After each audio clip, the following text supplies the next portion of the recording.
আসসালামু আলাইকুম, সবাই কেমন আছেন? আজকে আমি একটি রেসিপি দেখাবো, চিংড়ি মাছের ভুনা।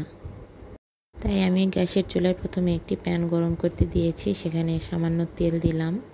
তেলটা গরম হয়ে আসলে ম্যারিনেশন করা চিংড়ি মাছগুলো সেখানে দিয়ে দেব এবং খুব ভালো করে ভেজে নেব।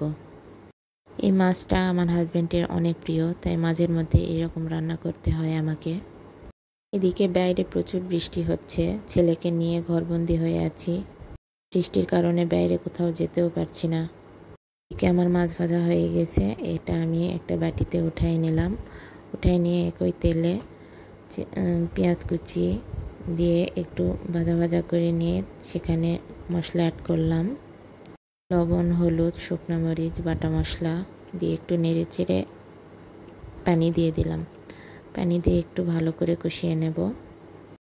মশলাগুলো কষানো হয়ে গেলে আগে থেকে ভেজে রাখা চিংড়ি মাছগুলো মশলার মধ্যে দিয়ে দেব।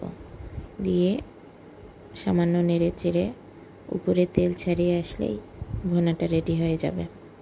এটা গরম গরম ভাতের সাথে পরিবেশন করতে পারেন আপনারা। ইউটিউবে আমি নতুন, সবাই আমাকে সাপোর্ট করবেন। ভালো থাকবেন। আসসালামু আলাইকুম।